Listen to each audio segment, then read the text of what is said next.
Je suis avec Jamal Aïssa. Jamal, quand est-ce que tu es arrivé au laboratoire de Jacques Benveniste? Alors moi je suis arrivé au laboratoire de Jacques Benveniste comme monsieur Jacques Benveniste m'a accueilli dans son laboratoire pour préparer dans le cadre de ma thèse de doctorat. C'était en 85. Et sur quoi vous travailliez à l'époque? Donc à l'époque, Jacques Benveniste m'a proposé un sujet de thèse sur le pas facétaire, donc l'effet du pas facétaire sur des inflammations chroniques, notamment l'arthrite expérimentale chez le lapin ou chez le rat, et au cardiovasculaire, donc l'effet cardiopulmonaire du pas facétaire, enfin un sujet global du PAF. Et à partir de là, donc après ma thèse, Jacques m'a proposé de travailler, comme à l'époque, j'avais développé des systèmes biologiques sensibles, notamment le cœur isolé de cobaye. Et Jacques, il m'a proposé de tester les effets des hautes dilutions des médiateurs, notamment sensibles chez le corps de cobaye, notamment l'histamine ou l'acétylcholine ou la bradykinin. Donc moi au départ, j'étais un peu sceptique, si je veux dire.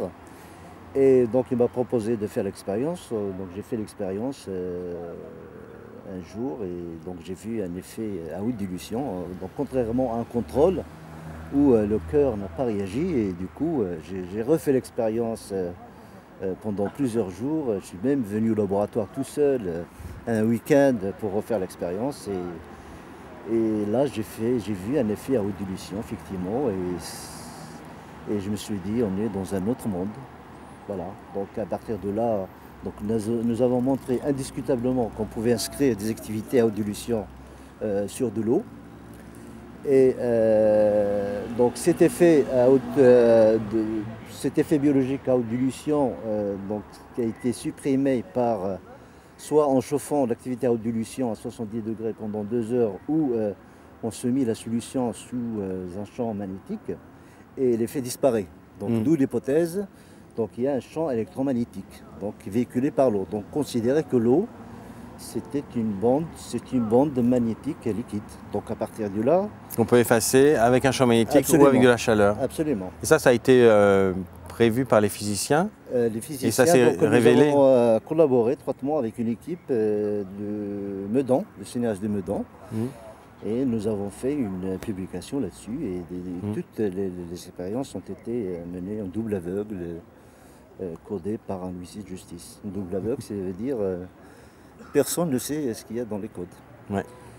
Personne ne sait ce qu'il y a dans les tubes. Vous faites l'expérience et après on voit quel tube était lequel. Absolument. Et puis on voit les résultats. Exactement. Donc il n'y a pas d'influence, comment on dit, subliminale ou psychologique. Absolument. Au fait, nous disait que c'était un fait placebo, qu'on appelle ça. Ce que nous reprochait, c'est que c'est l'homéopathie, parce que nous, on n'est pas des médecins homéopathes, donc on est des classiques. Et ça marchait, c'est l'animal. Donc le placebo, l'animal, il ne connaît pas l'effet placebo. Donc à partir de là, on a un champ électromagnétique. Donc nous avons pensé, surtout Jacques Benveniste, que l'on pouvait enregistrer cette activité moléculaire. Donc à partir de 1995, nous avons réussi à enregistrer une activité moléculaire sur un ordinateur. Et là, le monde numérique s'est ouvert à vous pour le traitement du signal et pour reproduire ce signal et l'émettre sur un système biologique. Donc le procédé consiste à placer une solution, que ce soit moléculaire, c'est-à-dire où il y a des milliards de molécules, ou une solution à dilution dans une zone qui est soumise à un champ d'excitation de nature électrique, magnétique ou électromagnétique. Donc et à l'aide, grâce à une bobine électromagnétique sensible, donc une bobine, un solénoïde, qui est sensible, qui reçoit dans le champ d'excitation provenant de l'interaction entre le champ ambiant et la molécule. Et il le transforme en un signal notamment électrique. Donc la biologie numérique, c'est tout simplement, on fait un enregistrement numérique d'un signal électrique. Donc grâce à un ordinateur équipé d'une carte son, c'est comme si vous enregistrez votre voix. Parce que les fréquences sont entre 1 et 20 000 Hz. Des basses fréquences. Entre 20 et 20 000 Hz. 0 et 20 kHz, absolument. Voilà. Donc on enregistre ça grâce à un ordinateur équipé d'une carte son. Et le signal est stocké sous forme d'un fichier .wave. D'accord, qu'on peut écouter sur son iPod. Absolument, on peut le stocker, le transférer par email. Et c'est ce qui a été fait avec Chicago. À Chicago. Donc avec Chicago, nous avons fait une expérience vraiment révolutionnaire.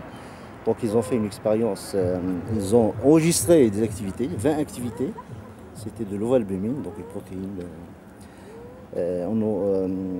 Sur 20 activités, donc ils ont codé ces tubes-là, je dirais 30 activités en aveugle. Ouais.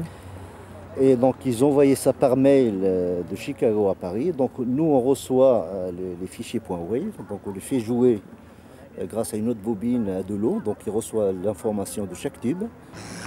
Donc l'équipe de Chicago a dû enregistrer une trentaine d'activités moléculaires, notamment une protéine grosse poids moléculaire, l'ovalbumine, c'est du blanc d'œuf. On immunisait l'animal avec un antigène, qu'on le rend sensible à un antigène, Et quand on injecte de l'ovalbumine qu'on a enregistré auparavant sur ordinateur, et le cœur donc est fait un choc anaphylactique puisqu'il a été immunisé contre cet antigène-là, et le cœur s'arrête complètement. Donc voilà, donc un effet d'une molécule enregistrée par ordinateur, notamment l'ovalbumine. Voilà. Et donc nous avons développé d'autres systèmes biologiques, donc nous avons essayé de trouver un protocole expérimental le plus simple possible pour qu'on puisse le reproduire à l'extérieur. Et nous sommes amenés à mettre en route un système biologique très sensible qui est la coagulation du plasma, donc du plasma provenant soit d'un animal ou d'ailleurs un plasma humain. Et comme on sait que le calcium, donc c'est un élément essentiel à la coagulation, donc on fait coaguler, donc on mélange du calcium au plasma, donc on a une coagulation, et qui est inhibée par l'héparine, qui est un anticoagulant courant. Ouais. Et donc nous avons enregistré donc cette molécule, héparine, selon nos procédés numériques.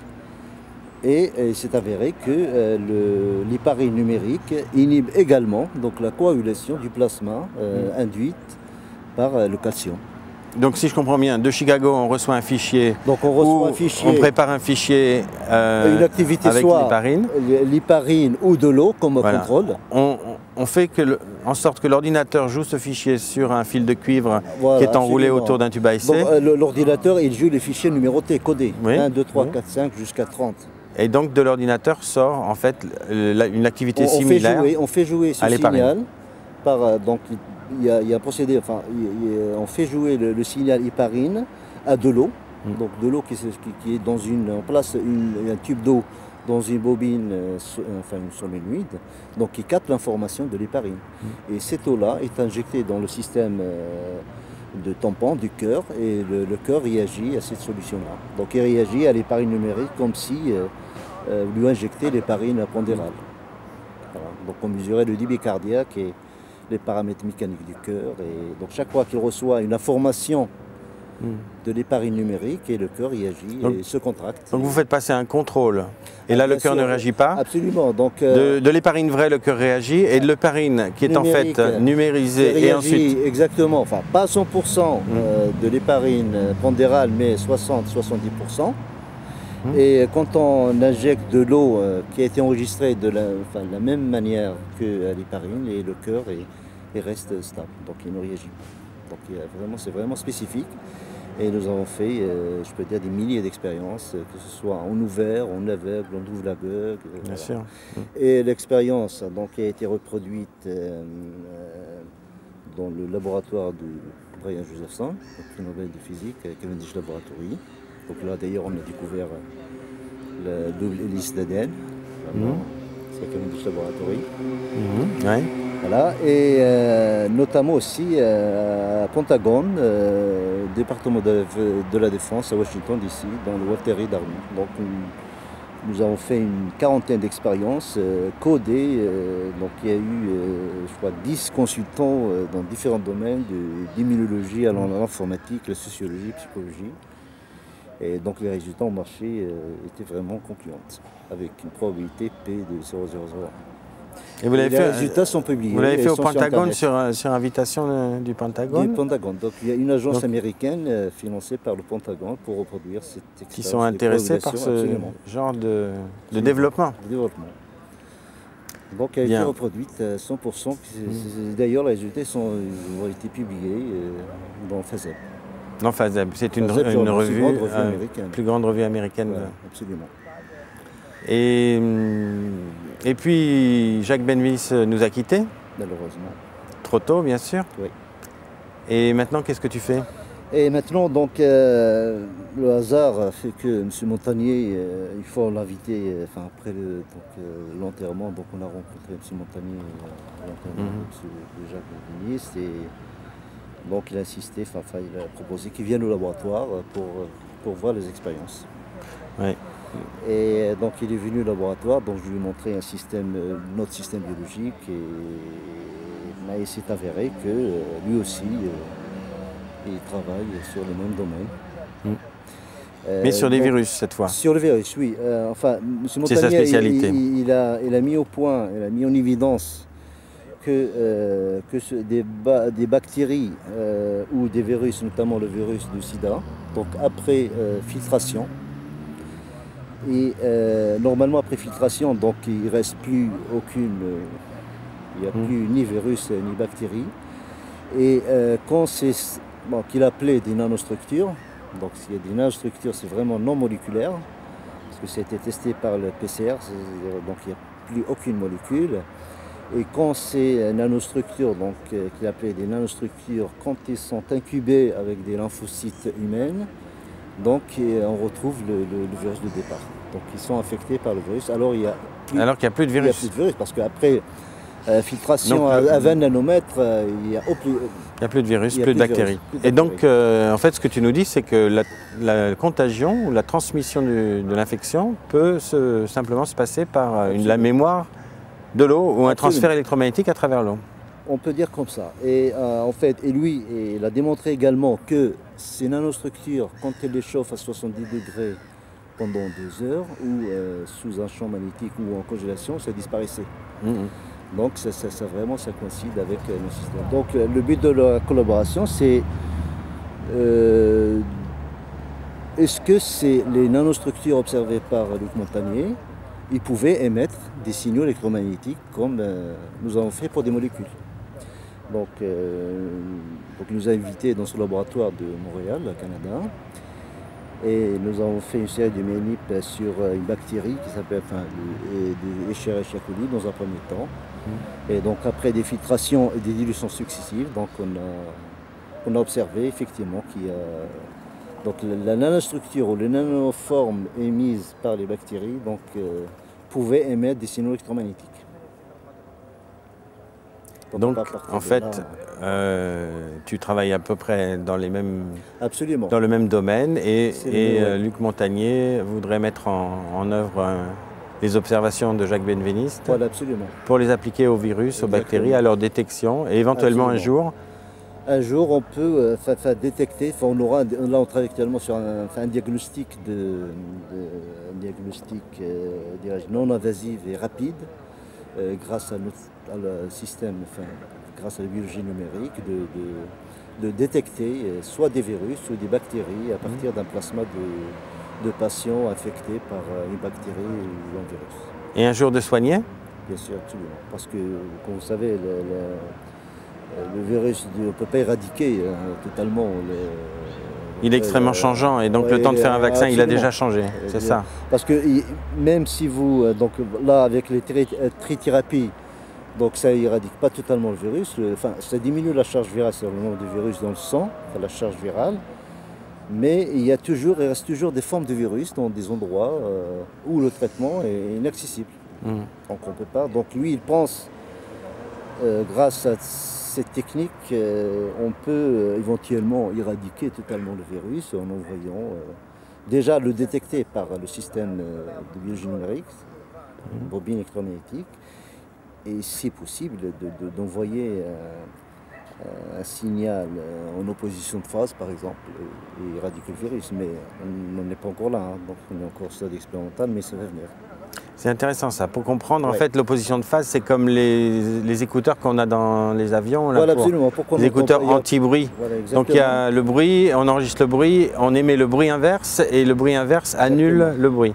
Alors ça marche bien juste entre l'haut-parleur et l'oreille parce que c'est monodimensionnel, c'est linéaire. Mais en 3 dimensions, c'est un problème plus compliqué. Absolument. Des hypothèses, mais reste à vérifier. Et donc là, je peux dire, dans les détecteurs du chose, donc on sait, donc on peut, à partir de maladies, parce qu'on a travaillé sur des maladies, notamment la polyarthrite rhumatoïde, donc on pense que donc on détectait des signaux bactériens, quoi. Donc des nanoformes de bactéries qui émettaient ces signaux et aussi des maladies dégénératives, notamment l'Alzheimer, Parkinson, etc. Donc en fait, on arrive dans une ère où on a d'autres moyens de détection basés sur d'autres méthodes qui utilisent, disons, d'autres angles, d'autres signaux pour justement détecter et soigner et éventuellement à l'avenir soigner par des traitements, enfin des oui, on entre dans une ère, c'est-à-dire qu'on a peut-être à notre disposition, on commence à s'en apercevoir, des outils nouveaux. Des outils nouveaux. Qui veut dire qu'il faut les mettre en œuvre et ça prendra certainement un peu de temps. Un peu de temps et des moyens financiers. Toujours pour faire de la recherche, on a toujours besoin de moyens financiers. Exactement. Merci Jamal Aïssa. Je vous en prie.